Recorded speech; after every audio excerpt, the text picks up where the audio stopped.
જય મુરલીધર વિદ્યાર્થીઓ, આજે આપણે ધોરણ 12નો અર્થશાસ્ત્ર વિષયનો બીજો પાઠ વૃદ્ધિ અને વિકાસના નિર્દેશકો વિશે જોઈશું.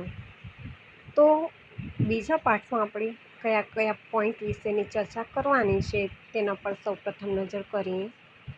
તો પહેલાં તો આપણે આર્થિક વૃદ્ધિનો અર્થ, જેમાં વ્યાખ્યા અને આર્થિક વૃદ્ધિના ખ્યાલની મર્યાદાઓ જોઈશું.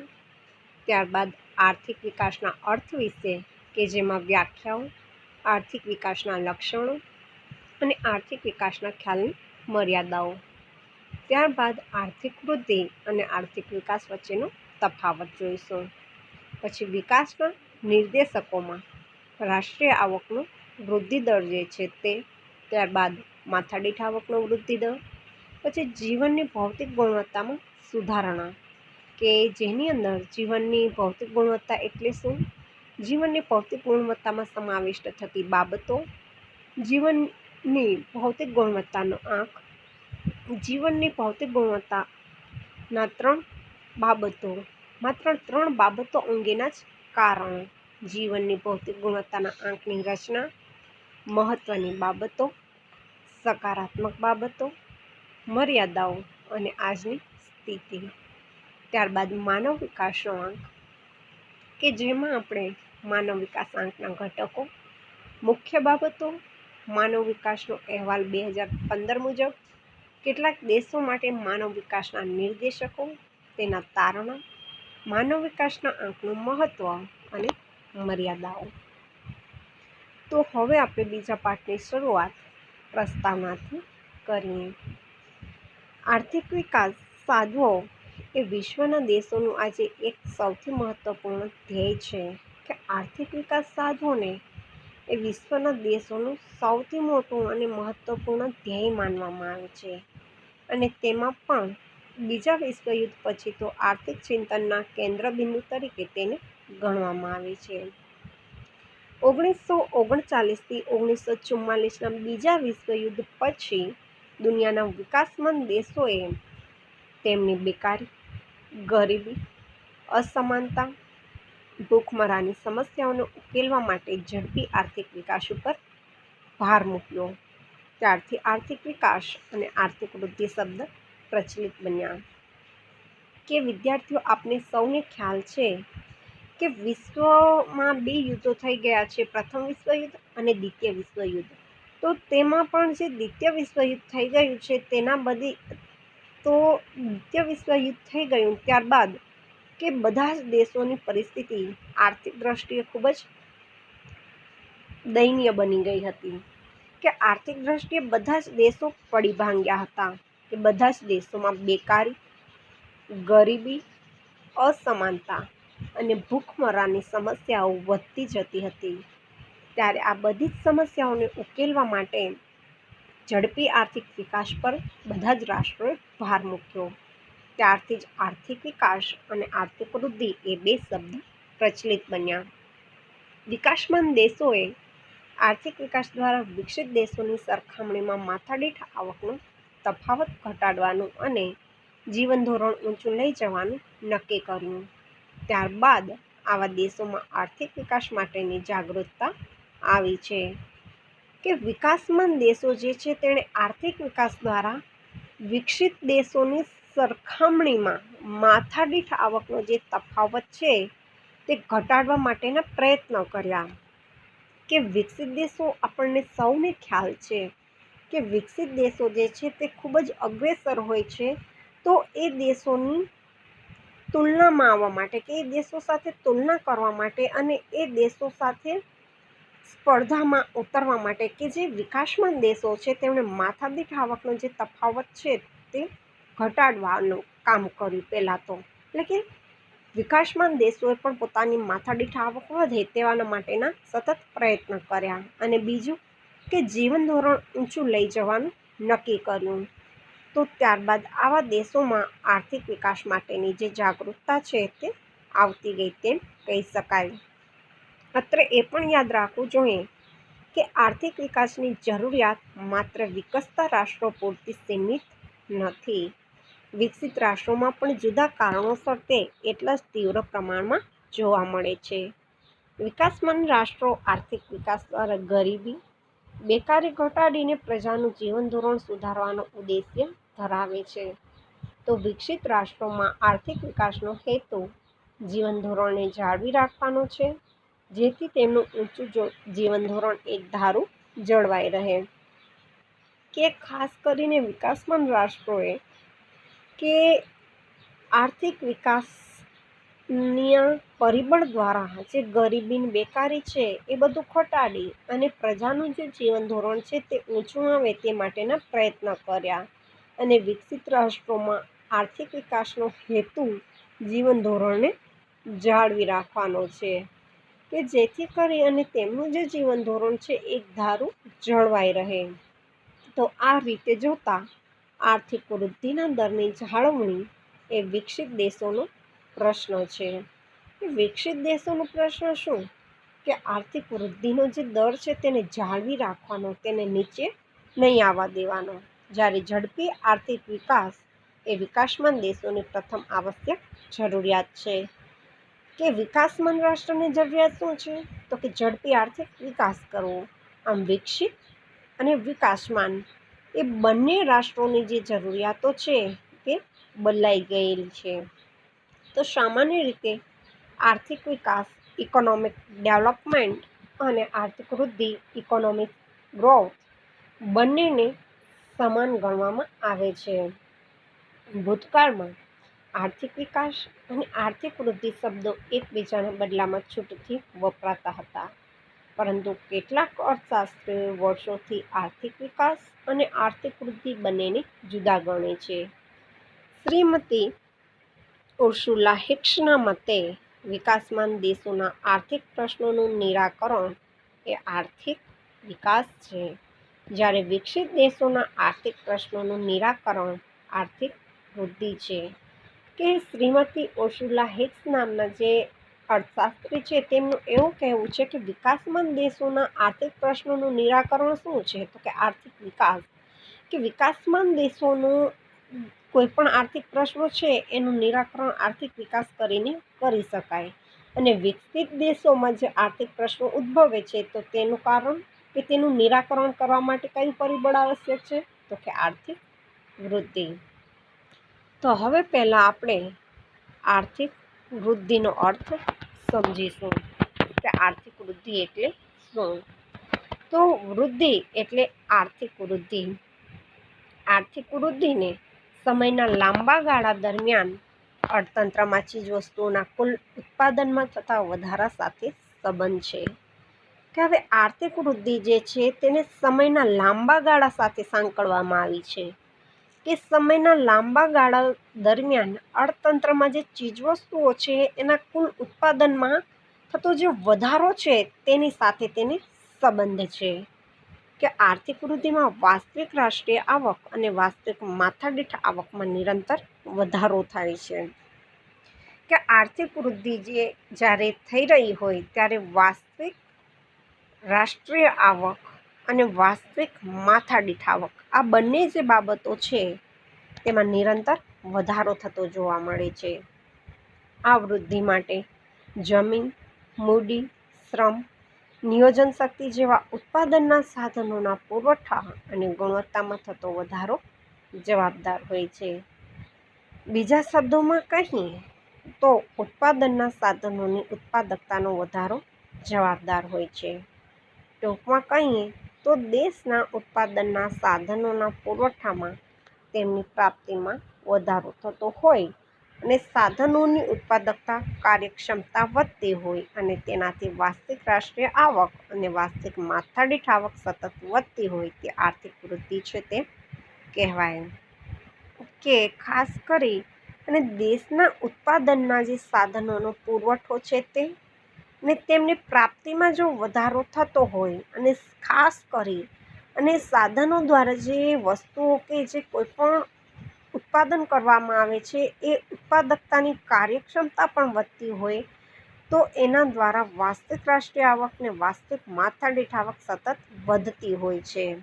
તો આમ આર્થિક વૃદ્ધિ પરિણાત્મક પરિવર્તન છે. આર્થિક વૃદ્ધિ એ કેવું પરિવર્તન છે?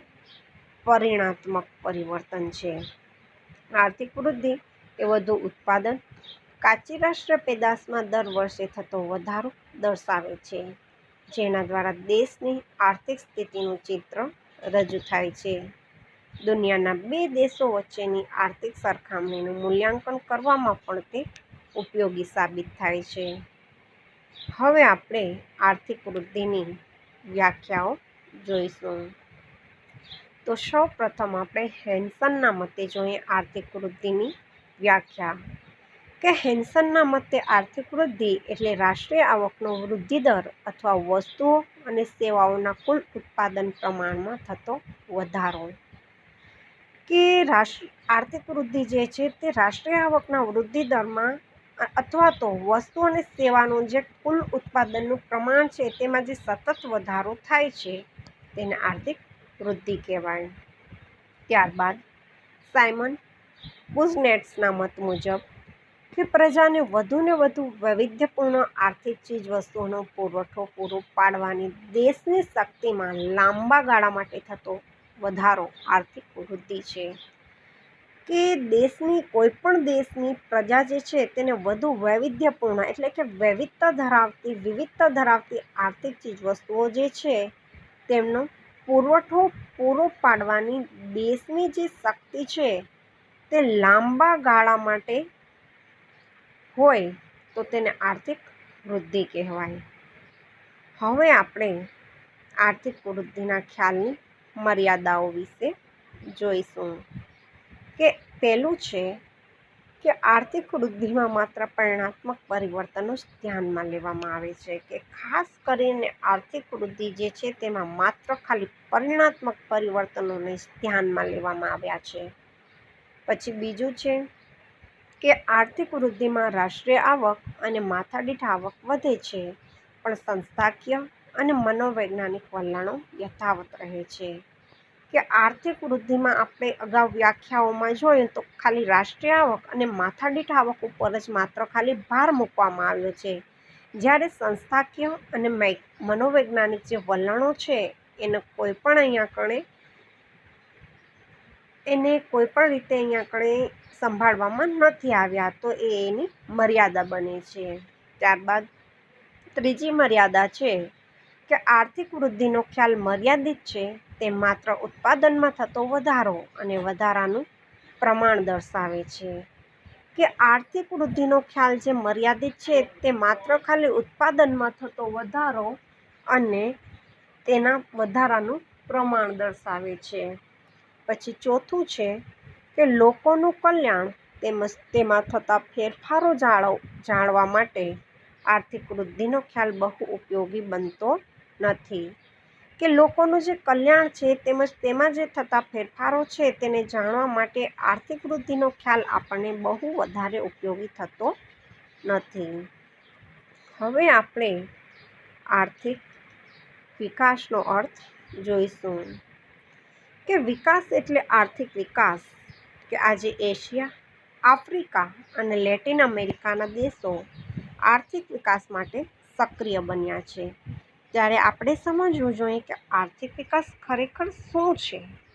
તો આર્થિક વિકાસ એક પ્રક્રિયા છે, તે સતત ચાલતી પ્રક્રિયા છે અને આર્થિક સુખાકારી પ્રાપ્ત કરવા માટેનું તે સાધન છે.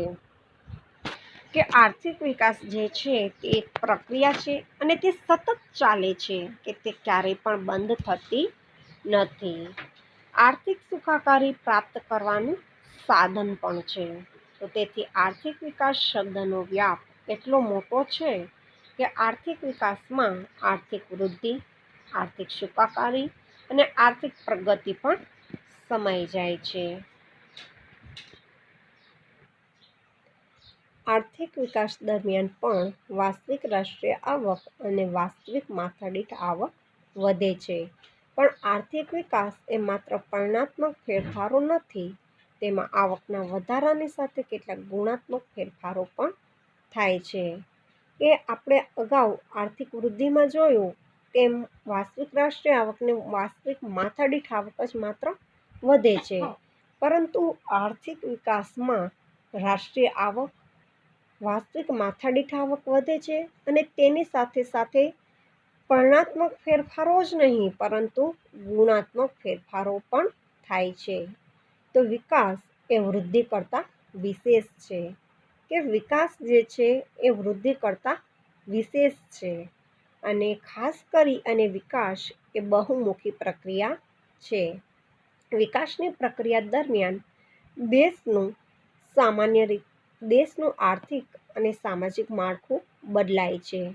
આર્થિક પ્રગતિની સાથે સામાજિક ક્ષેત્રમાં પણ પ્રગતિ થાય છે. સામાન્ય રીતે રાષ્ટ્રીય આવકનું માળખું બદલાય છે. રાષ્ટ્રીય આવકમાં ખેતી ક્ષેત્રનો ટકાવારી ફાળો જે છે તે ઘટે છે કે ખાસ કરી અને આર્થિક વિકાસ જ્યારે થઈ રહ્યો હોય ત્યારે ખેતી ક્ષેત્ર જે છે એનો ટકાવારી ફાળો અથવા તો તેનો જે હિસ્સો છે તે ઘટતો જોવા મળે છે. ઉદ્યોગ અને સેવા ક્ષેત્રનો ફાળો વધે છે. ખેતીના પ્રચંડ બેકારી ધરાવતા શ્રમિકોને અન્ય ક્ષેત્રમાં રોજગારી મળે છે. આધુનિક ટેકનોલોજી અમલમાં આવે છે કે જેનાથી સમય અને ખર્ચ બંને બચે છે. નવા બિયારણો શોધાય છે. પરિણામે ઉત્પાદન અને વહેંચણીનું સંસ્થાકીય માળખું બદલાય છે. આ બધા માળખાકીય પરિવર્તનને કારણે ગરીબી, બેકારી અને અસમાનતા ઘટતી જોવા મળે છે. હવે આપણે આર્થિક વિકાસની વ્યાખ્યાઓ જોઈશું. તો સૌપ્રથમ આપણે માઇકલ ટોડેરોના મતે જોઈએ કે આર્થિક વિકાસ એ બહુપરિમાણીય પ્રક્રિયા છે. ત્યારબાદ G.M. મેયરના મતે કે આર્થિક વિકાસ એવી પ્રક્રિયા છે કે જે હેઠળ ગરીબી રેખા નીચેની વસ્તીમાં વધારો ન થાય, આવકની વહેંચણી વધુ અસમાનતા ધારણ ન કરે તે શરતોને આધીન રહીને દેશની માથાદીઠ વાસ્તવિક આવકમાં લાંબા સમયગાળા સુધી વધારો જન્માવે છે.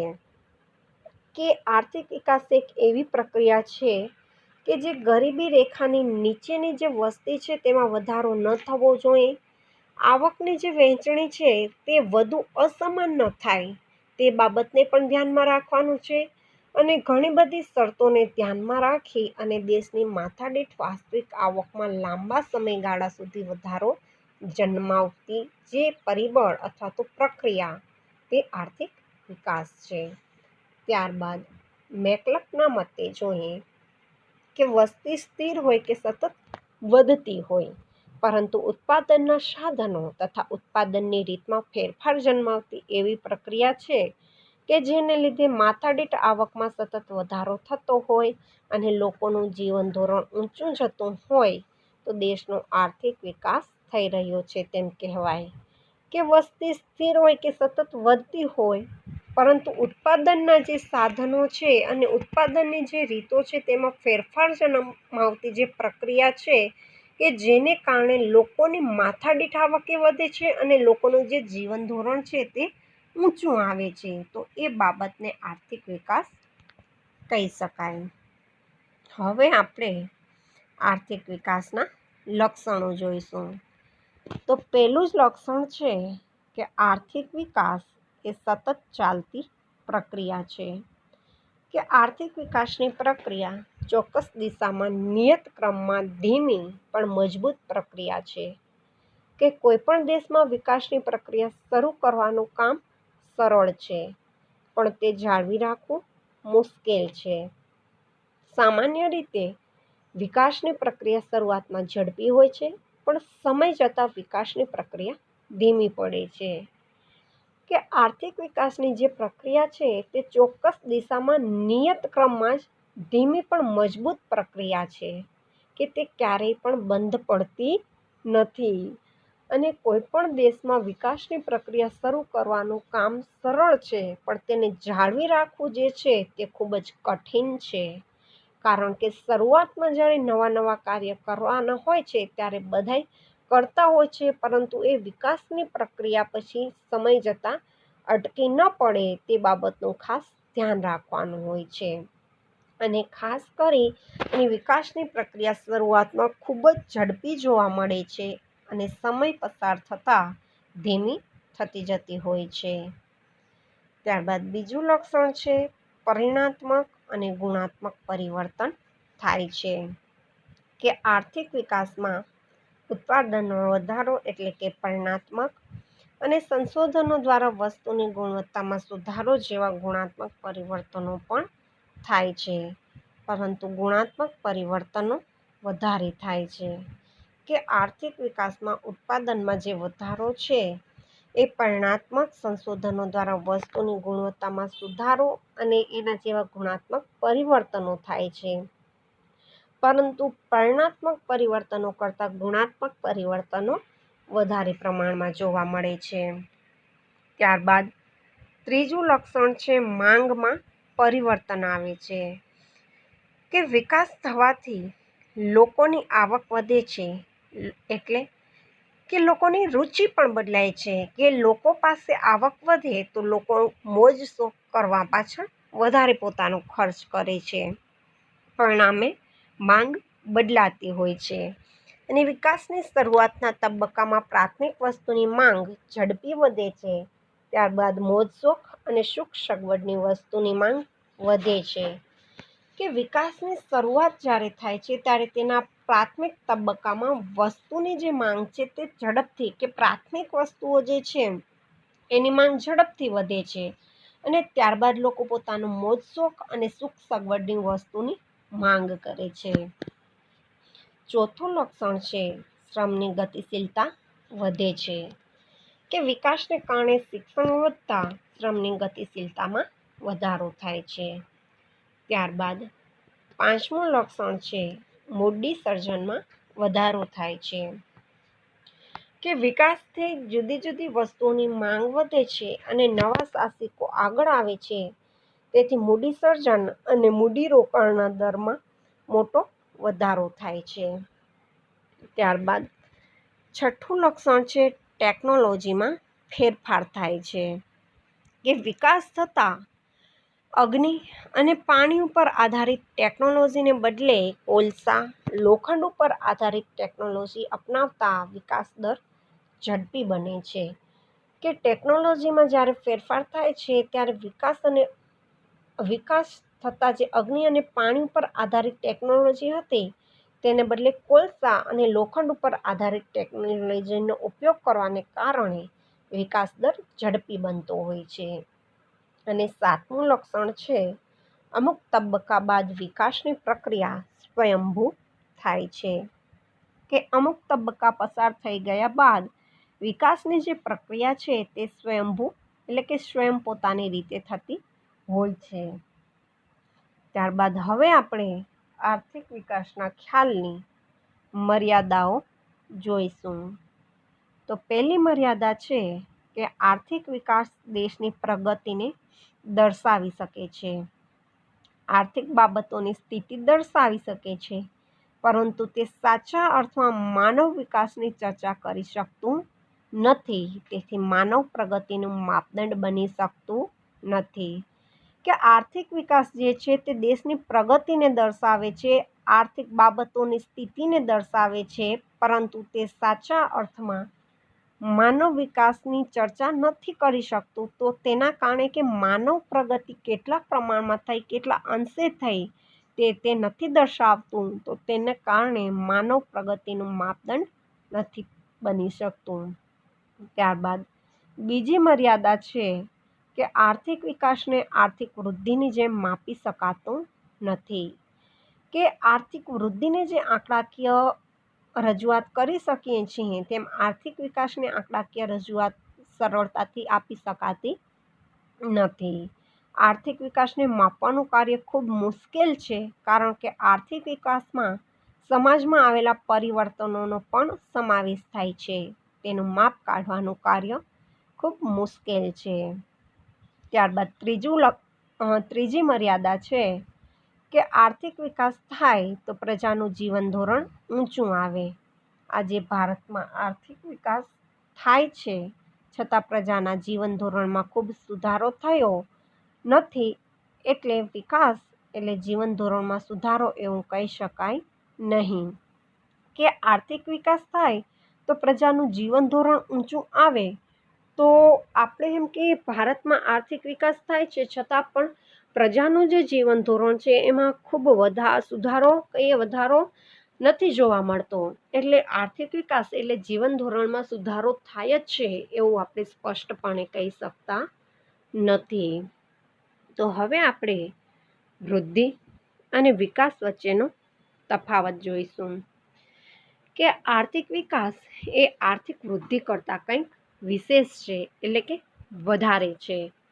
તો આર્થિક વૃદ્ધિ એક એવી પ્રક્રિયા છે કે જેમાં અર્થતંત્રની આવક વધે છે, પરંતુ અર્થતંત્રની સંસ્થાઓમાં પરિવર્તન આવતા નથી, લોકોના મનોવલણ બદલાતા નથી. જ્યારે આર્થિક વિકાસમાં અર્થતંત્રની આવકમાં થતા વધારાની સાથે અર્થતંત્રનું માળખું, લોકોના મનોવલણ બદલાય છે. તેથી જ જીરાલ્ડ મેયરે જણાવ્યું છે કે વિકાસ એટલે વૃદ્ધિ વત્તા પરિવર્તન. આર્થિક વિકાસ અને આર્થિક વૃદ્ધિ વચ્ચેના તફાવતને હવે આપણે આ પ્રમાણે રજૂ કરીએ. તો પહેલાં આપણે જોઈએ આર્થિક વૃદ્ધિ અને આર્થિક વિકાસ વચ્ચેનો તફાવત. તો આર્થિક વૃદ્ધિ એ ઘટના છે, જ્યારે આર્થિક વિકાસ એ પ્રક્રિયા છે. ત્યારબાદ બીજો તફાવત છે કે આર્થિક વૃદ્ધિમાં પરિણાત્મક પરિવર્તનો થાય છે, જ્યારે આર્થિક વિકાસમાં પરિણાત્મક અને ગુણાત્મક બંને પરિવર્તનો થાય છે. ત્રીજો તફાવત છે કે આર્થિક વૃદ્ધિમાં અર્થતંત્રમાં ઉપલબ્ધ સાધનોની પુનઃફાળવણી પર ભાર મૂકવામાં આવે છે, કે આર્થિક વૃદ્ધિ દરમિયાન અર્થતંત્રમાં જેટલા પણ ઉપલબ્ધ સાધનો છે એની પુનઃફાળવણી પણ થતી હોય છે. જ્યારે આર્થિક વિકાસમાં અર્થતંત્રમાં વપરાયેલા કે જે સાધનો વપરાયેલા નથી એવા સાધનોને વપરાશમાં લેવાનો પ્રશ્ન ઊભો થતો હોય છે, કે જે સાધનો માત્ર ખાલી પડ્યા રહેલા હોય છે, કે જેનો કશો જ ઉપયોગ ઉત્પાદન માટે નથી થતો, તો એ સાધનોનો કેવી રીતના વપરાશ કરવો તે બાબતને આર્થિક વિકાસમાં ધ્યાનમાં લેવામાં આવે છે. ત્યારબાદ ચોથો પોઈન્ટ છે કે આર્થિક વૃદ્ધિ વિકસિત દેશો સાથે સંકળાયેલ ખ્યાલ છે, કે આર્થિક વૃદ્ધિ જે છે તે વિકસિત દેશોમાં જોવા મળે છે, જ્યારે આર્થિક વિકાસ વિકાસશીલ દેશો સાથે સંકળાયેલો ખ્યાલ છે. પછી પાંચમો તફાવત છે કે આર્થિક વૃદ્ધિને માપવાનું કાર્ય સરળ છે, જ્યારે આર્થિક વિકાસને ચોક્કસ રીતે માપવાનું કાર્ય અતિ મુશ્કેલ છે. કારણ કે આર્થિક વૃદ્ધિ જે છે તેને આપણે આંકડાકીય માહિતીમાં રજૂઆત કરી શકાય છે, અને તે માત્ર ખાલી પરિણાત્મક બાબતોનો જ નિર્દેશ કરે છે, જ્યારે આર્થિક વિકાસ જે છે તે પરિણાત્મકની સાથે ગુણાત્મક બાબતોને પણ ધ્યાનમાં લે છે, તો તેના કારણે તેને માપવું ખૂબ જ મુશ્કેલ છે. પછી છઠ્ઠો તફાવત છે કે વૃદ્ધિનો ખ્યાલ જે છે તે સીમિત છે અને આર્થિક વિકાસનો ખ્યાલ વિસ્તૃત છે. સાતમો તફાવત છે કે આર્થિક વૃદ્ધિને માથાદીઠ આવકના વધારા સાથે સંબંધ છે, કે આર્થિક વૃદ્ધિ જે છે તેને માથાદીઠ આવકના વધારા સાથે સંબંધ છે, કે એમાં ખાલી માથાદીઠ આવકને જ વધારે મહત્ત્વ આપવામાં આવ્યું છે, જ્યારે આર્થિક વિકાસની માથાદીઠ આવક ઉપરાંત માથાદીઠ આવકની વહેંચણી સાથે પણ સંબંધ છે, તો તેના કારણે આર્થિક વૃદ્ધિ કરતાં આર્થિક વિકાસનો ખ્યાલ વિકસિત ગણવામાં આવેલો છે. ત્યારબાદ આઠમો તફાવત છે કે આર્થિક વૃદ્ધિ ઝડપી હોય છે અને આર્થિક વિકાસની પ્રક્રિયા ધીમી હોય છે. નવમો તફાવત છે કે આર્થિક વિકાસ વિના આર્થિક વૃદ્ધિ શક્ય નથી, કે જો આર્થિક વિકાસ ન થાય તો આર્થિક વૃદ્ધિ પણ થઈ શકે નહીં, અને આર્થિક વૃદ્ધિ વિના આર્થિક વિકાસ શક્ય નથી, કે આર્થિક વિકાસ વિના આર્થિક વૃદ્ધિ શક્ય છે, કે આર્થિક વિકાસ થાય કે ન થાય પણ આર્થિક વૃદ્ધિ થતી હોય છે, પરંતુ જો આર્થિક વૃદ્ધિ ન થાય તો આર્થિક વિકાસ કોઈ પણ શરતે થતો નથી. તો આ હતા આર્થિક વૃદ્ધિ અને આર્થિક વિકાસ વચ્ચેના તફાવતના મુદ્દાઓ. અસ્તુ.